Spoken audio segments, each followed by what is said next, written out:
Bonjour, vous êtes Vanik Berberian, le président de l'Association des maires ruraux de France, la MRF. Ça représente combien de mairies en France?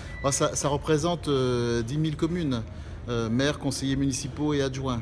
Et vous avez 3 idées très simples que pourraient soutenir les citoyens pour que la ruralité soit vivante. Laquelle? Écoutez, la première, c'est de se rappeler la devise de la République. Liberté, égalité, fraternité. Et le deuxième mot, égalité, me pose une question. Parce qu'il faut savoir qu'aujourd'hui, aux yeux de l'État, un habitant des campagnes et un habitant des villes, ça ne vaut pas la même chose. L'habitant des villes vaut 2 fois l'habitant des campagnes. Concrètement? Concrètement, ça veut dire que quand l'État donne 1 euro à un habitant des communes rurales, il en donne 2 à un habitant des villes. Est-ce qu'on peut accepter... Moi, je suis parisien, on donne 100 euros pour moi, c'est 50 pour exactement. Un rural. C'est exactement ça. Les réserves indiennes, en gros. Est-ce qu'on peut accepter que sur le territoire de la République, les gens ne soient pas considérés à égalité? Donc la première proposition, c'est... C'est de considérer égalité, de considérer en matière de dotation de l'État les habitants des champs de manière identique aux habitants des villes. Et les ruraux, c'est combien de millions de gens? 13 millions d'habitants, donc c'est quand même pas négligeable. Qui valent la moitié aux yeux de notre État. Absolument, voilà. Et en sachant en plus que les territoires ruraux regagnent en population aujourd'hui. Et deuxième idée, c'est quoi? Deuxième idée, c'est de lutter contre ce mouvement qui consiste à toujours vouloir regrouper les moyens, les pouvoirs, les activités vers les pôles urbains. On en crève de ça.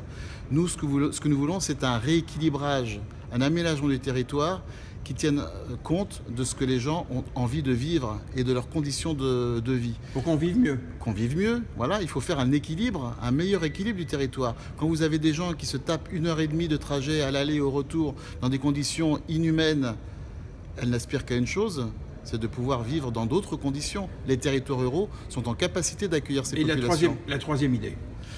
La troisième idée... il y a un modèle. C'est qu'il faut se mettre autour de la table. Ce sont les gens qui sont concernés par les sujets qui doivent les définir et les organiser. Je prends l'exemple de la Poste qui a mis en place des commissions dans chaque département où, ensemble, élus et postiers, on discute de l'organisation territoriale. Cette méthode-là, elle devrait être transposée sur l'ensemble des services, y compris avec l'État. Voilà, il ne peut pas y avoir d'un côté ceux qui décident à la place des autres et puis ceux qui subissent. En gros, il propose 3 choses très simples, dont la première qui nous paraît, mais à n'importe quel citoyen français, un truc minimal, quoi, minimal, l'égalité, quoi. Considéré de la même manière. Considéré de la même manière. Que l'on habite à la ville ou à la campagne, qu'aux yeux de l'État, nous soyons considérés de la même manière. Si vous trouvez que ce que dit Vanik Berberian, le président des maires ruraux, c'est juste normal, une sorte de minimum, vous likez cette vidéo et vous la partagez auprès de tous les gens bien que vous aimez. Voilà. Mais on ne peut pas les laisser se battre seuls. Leur combat, c'est vraiment le nôtre. C'est un combat qui est mené par les élus ruraux, qui sont des gens de terrain, sans distinction d'ailleurs de sensibilité politique. La ruralité, voilà, elle est ce qu'elle est, avec des gens qui sont passionnés et qui défendent cette ruralité.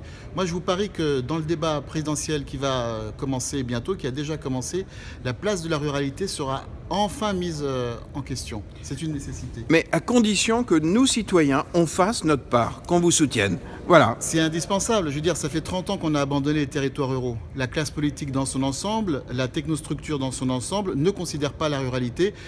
Il y a quelques petites choses qui sont faites, mais sincèrement, c'est insuffisant. Voilà, il faut changer de regard sur les territoires ruraux. Mais dites bien aux citoyens qu'ils doivent vous aider. C'est pas que votre affaire. C'est pas que notre affaire, c'est l'affaire de tous les citoyens, que l'on habite à la ville comme à la campagne d'ailleurs. C'est l'affaire de tous. Nous pensons que une partie des réponses qui sont posées aujourd'hui aux problèmes de la ville se trouve en ruralité. Donc ça concerne bien tous les citoyens.